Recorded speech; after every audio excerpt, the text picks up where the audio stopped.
Hello everyone! So again, this is Ms. C. Carranza, licensed real estate broker based in Cavite. And right now, I'm just going to make a short vlog on how to purchase your property here in Estancia Enclaves. So if you are a new viewer, please do me a big favor po. Please subscribe and hit the bell button found in the lower right of this video screen. Please do that po. Napakalaking tulong po yan sa akin at sa aking buong team. Ayun.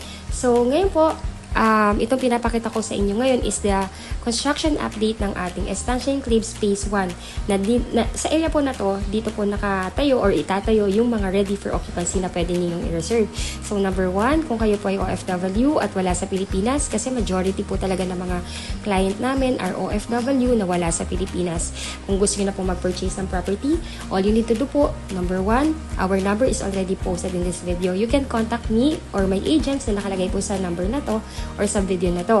And our URL ng aming Facebook account nasa text description ng video na to.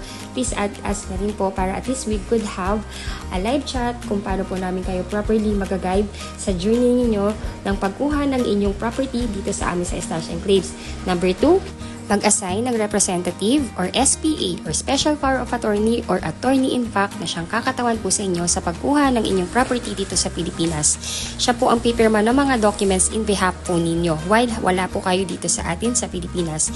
Ang representative na pwede nyo pong i-assign, number 1, pwedeng asawa, pwedeng anak, pwedeng magulang, pwedeng pinsan, pwedeng in-laws na kaipilido pa ng inyong spouse na nag-e-edad ng 21 up to 55 years old. Number 3, pag na-message na po kami, automatic po kukunin namin ang inyong email address para ma-forward po namin sa inyo yung reservation form. Fill upan nyo lang po yung reservation form. Then pagka-fill up nyo po, kindly attach your documents na available po ninyo ngayon like passport and 2 valid ID. Paki-attach na rin po ang inyong latest job contract or at least 1 month payslip po. Number 3, pay your reservation fee. Ang reservation fee po natin is only 25,000 pesos. Pag na-fill upan nyo na yung reservation form at na-attach na rin po yung inyong 2 valid ID or passport or certificate of employment or job contract, bibigyan na po namin kayo ng signal that you can pay through online. Bali po yung ibibigay po namin sa inyong bank account ay bank account ng aming sales officer. Sa kanya nyo po ita-transfer o ita-deposit ang inyong reservation fee and magbibigay po siya ng receipt. Number 4, complete all the documents that is necessary for housing loan application. Ito na po yung magiging requirements ng OFW. Babanggitin ko po. Letter A, kailangan namin ng inyong 2 valid ID, husband and wife if married. Letter B, for marriage certificate if married, and birth certificate if plus MNOMAR if single. Then letter D, latest 3 months payslip, job contract, or latest certificate of employment with declared monthly compensation. Then letter E, kailangan din namin ng inyong proof of billing na nakapangalan po sa inyo, pwede ring nakapangalan sa representative ninyo. Proof of billing na pwede pong gamitin ay pwedeng Meralco, pwedeng water bill, pwedeng internet bill. Letter F, TIN ID, husband and wife if married po. And letter G, scan copy of your Xerox or Xerox copy of your passport, pati rin po yung Xerox or scan copy ng latest arrival departure stamp sa passport po ninyo. Then letter H, kailangan din po namin ang proof of your dual citizenship kung kayo po ay citizen na sa bansang pinagtatrabahuhan nyo po ngayon or kinaroroonan nyo po ngayon. And letter I, SPA form or Special Power of Attorney form. Isasend po namin ito sa inyo via email kasabay ng reservation form. Ipiprint po ninyo ito, isasign at dadalhin sa embahada natin kung saang bansa po kayo ngayon. Ipapakonsularize nyo po yun. Then isasend back nyo po sa magiging representative ninyo dito sa Pilipinas para mapirmahan din po niya. Pag napirmahan na po niya, pwede po niyang dalhin sa Estancia Enclaves sa site office namin or ipa-LBC. Pay your down payment within 30 days upon reservation, that is 59,000 po.